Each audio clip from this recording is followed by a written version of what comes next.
Basically the yield of the products, that is orthonitrophenol and paranitrophenol, is something we have around 90%, which is a very good yield.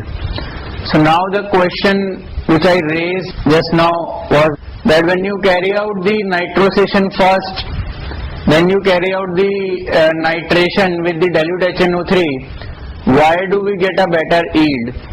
The reason behind it is that when you carry out first of all the nitrosation, what happens is that when nitroso group is added to the ring, it withdraws some of the electrons from the ring, and due to which the electron density on the ring actually decreases, and hence the oxidation of the ring by the HNO3 will actually be suppressed.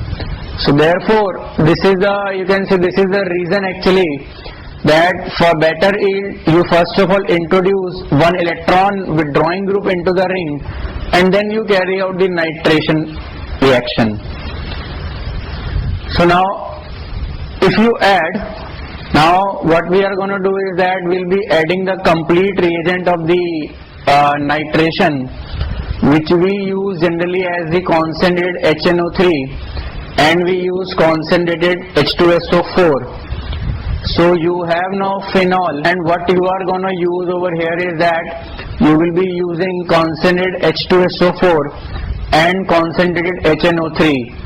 So the product you will obtain is the 2,4,6 trinitrophenol, which is known as the picric acid. Now again the problem over here is that we do get a tri-substituted product, but yield obtained is not very good.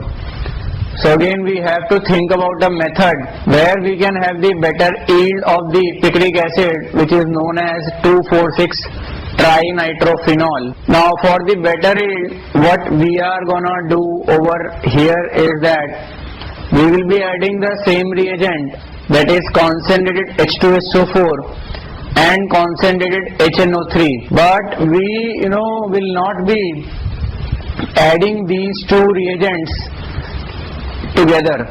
So first of all, what you do is that you first of all add let us say concentrated H2SO4. Now when you add concentrated H2SO4, you know that it is a reagent for the sulfonation reaction. So what you will get is that when you add only concentrated H2SO4, that too at 373 Kelvin, which is 100 degrees Celsius.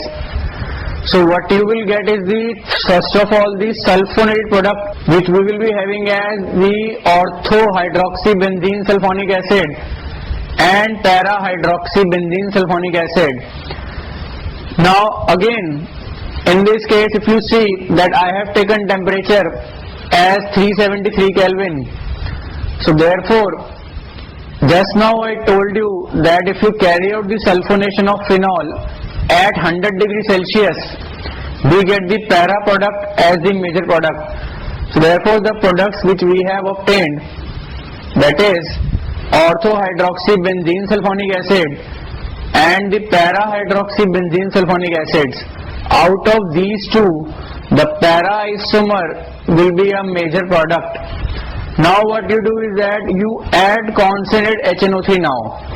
So when you add concentrated HNO3 now, what will happen is that you will get picric acid again, that is 2,4,6 trinitrophenol, but the yield of the product is very very high in this case. It is somewhere between 85% to 90%, which actually is a very good yield. In this reaction also we have the same question, that why we are getting the poor yield when we are adding the concentrated H2SO4 and concentrated HNO3 together.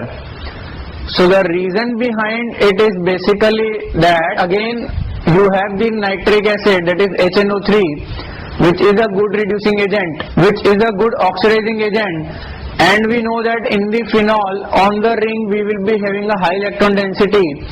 So when the high electron density is there, then HNO3 can easily oxidize the ring, and therefore the yield obtained is not good.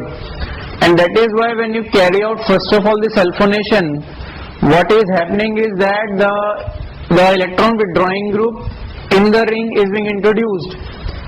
That will help in the in decreasing the electron density on the ring, and hence the oxidation of the ring will be prevented, which actually was happening when you add concentrate HNO3 along with the concentrate H2SO4. So therefore, for better yield, what we have done is that first of all we have carried out sulfonation, and then we have carried out the nitration. Now in this case, about the picric acid, the important point is that this actually is a very good acid, very strong acid.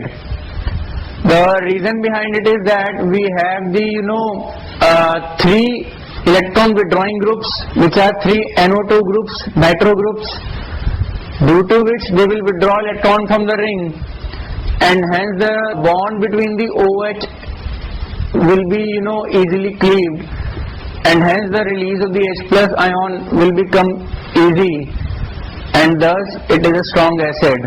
Although we do not have the COOH group in the compound. So these were the few of the electrophilic substitution reactions of phenol. Coming to some of the very important, or you can say some special reactions of the phenol, wherein we will be discussing about you can say the products which we can obtain from the compounds of the phenol or from the derivatives of the phenol. So what products we can obtain? So that is why we are naming it as some special reactions of phenol.